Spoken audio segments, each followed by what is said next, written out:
All right, Shalom, Akiyam. All praise, honor, glory to Yahweh Shemiah Shai. Double honors to the apostle and elders of Great Millstone. Peace and blessings to you, Akim Christians, true throughout the four winds. It's just going into somewhat of that Kanye West shit, where him talking about slavery was a choice, you know. I titled this shit, slavery like options. You know what I'm saying? There wasn't no options in slavery. Okay, I'm gonna just go into something that was actually, for the most part, you can say fairly recent, dealing with slavery, because to be in a captivity to 400 to 500 years, you know what I'm saying, you would actually, I'm gonna shoot more towards present day, okay? It just lets you know, and all you have to do is look at the things that you see in the world today, and you'll know that this shit ain't over with. You know what I'm saying? People getting shot, Jay getting shot down in the street, cops getting off. You know what I'm saying? Like, that's slavery, bro. Just being here and being the people set up to run this entire planet, this entire universe, and you're under the hands of the bases of men. That's slavery in itself right there. And the thing is, we know this as men of Yahweh Shemiah Shai. You know what I'm saying? But we're going to get into the worldly aspect of it. You know what I'm saying? Slavery, and how he said it was a choice. Okay, so that would be like an option. You know what I'm saying? So, this is Leviticus 26 and 17. It says, "And I will set my face against you, and ye shall be slain before your enemies.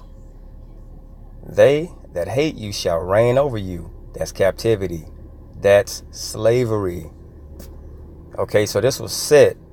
This was already set up, bro. It was already set up. When the Most High puts his hands to something, it's gonna happen.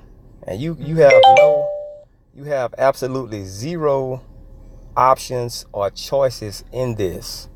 All right? So that shit he said was bogus, bruh. You know what I'm saying? So it says, "And ye shall flee when none pursueth you." Verse 18. "And if ye will not yet for all this hearken unto me, then I will punish you 7 times more for your sins." Okay? Completion. He gonna completely punish you. You know what I'm saying? That maximum sentence. You know what I'm saying?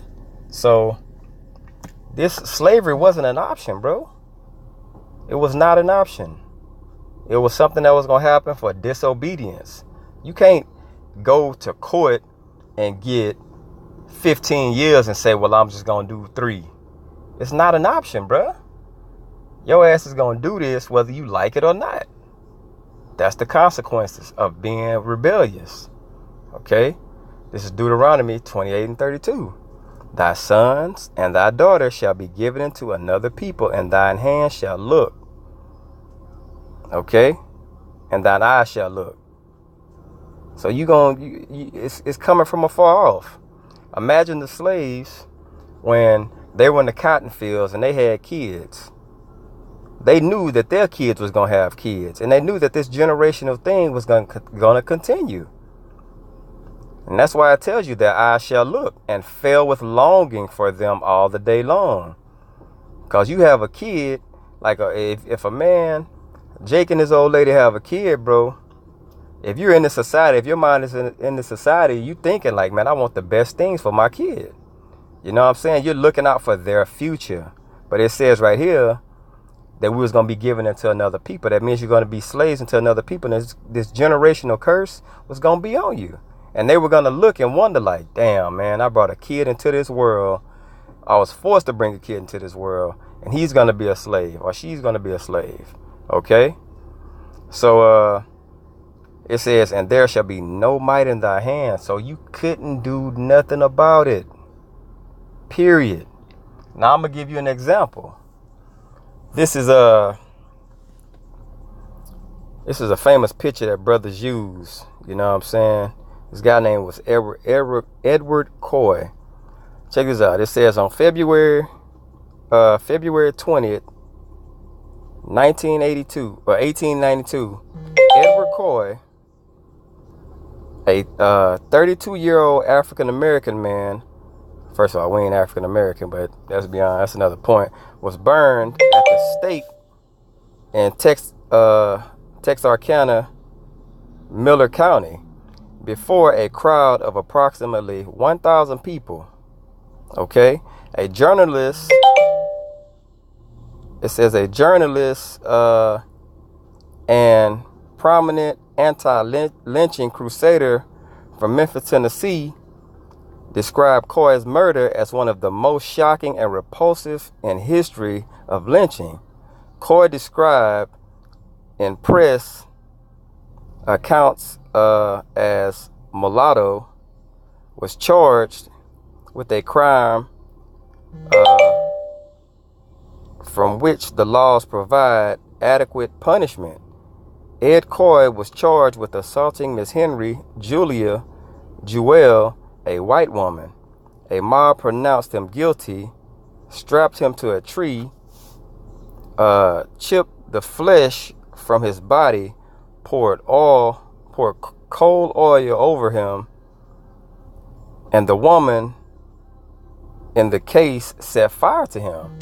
Okay, so it's looking like, okay, Jake done some shit, and Edom, okay, they gonna do what they do because they already hate us. But we knew this was gonna happen.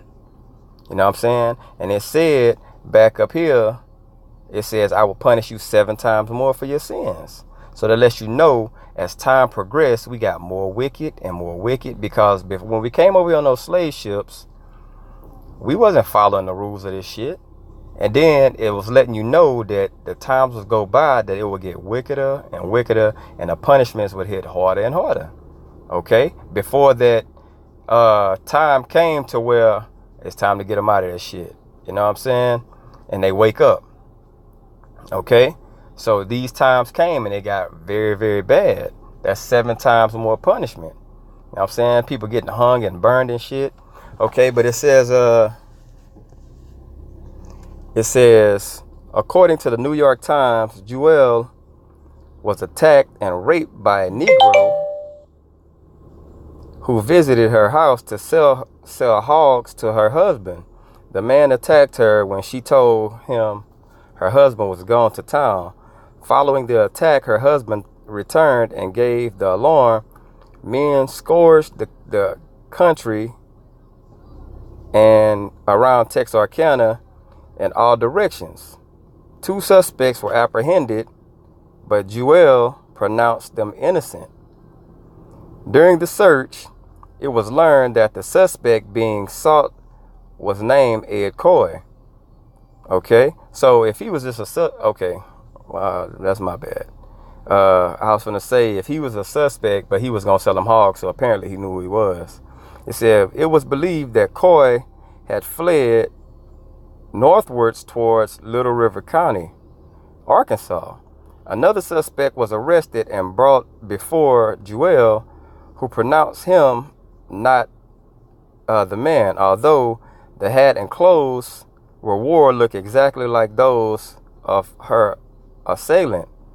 Okay, the prisoner explained the clothing by saying he and Coy had been together on Sunday and Monday, and in the latter's request, they had swapped clothes. Coy said that they were after him for some minor offenses. So he swapped clothes with the dude because, like, man, these people after me. You know what I'm saying? But he knew, like, these motherfuckers gonna kill me. You know what I'm saying? That's Jake, and that's that Yaquab spirit, you know what I'm saying? Trying to be crafty with it. It says the next morning, a farmer, W.B. Scott, who lived just 5 miles outside of Texarkana, found Ed Coy and held him until the posse, headed by Noah Sanderson, arrived and took possession of Coy. The posse consisted of about 50 mounted guards, attended the prisoners to town, arriving at about 9 o'clock. Jewell identified Coy as the man who attacked her. By 2 p.m., a decision had been made to hang Coy. A crowd of 1,000 marched Coy to the Iron Mountain Roundhouse, a large stake was found here, and in a twinkling, he was securely bound to it. Okay, so he did it fast. One from the mob advanced with a can of coal oil, and the crowd then knew what fate was in store for the Negro. The crowd cried, "Burn him, burn him." Julia Jewell, the alleged rape victim, was given the torch, and she looked at Coy, looked at the torch, and seemed to falter until, as one, the entire crowd yelled, "Burn him." She applied the torch, and the crowd watched Coy burn alive.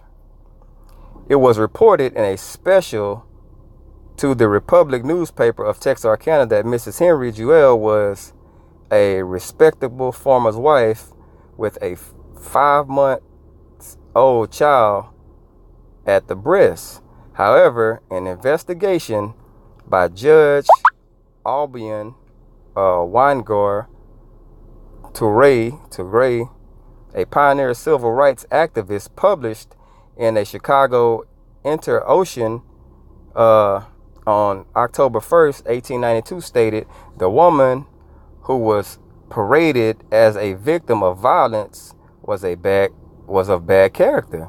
Her husband was a drunkard and a gambler. She was publicly reported and generally known to have been criminally intimate, you know what I'm saying, with Coy for more than a year previous. So they had been fucking, you know what I'm saying? And it was an open thing. It says, let me see.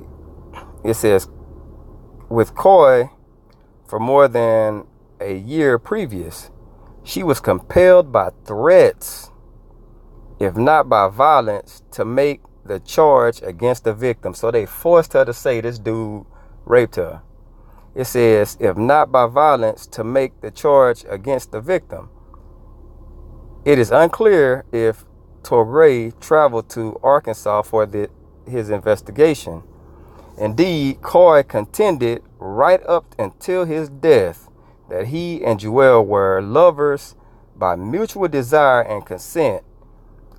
As she applied the torch to his oil-soaked body, he turned to her and asked how she could burn him after they had been sweethearting so long.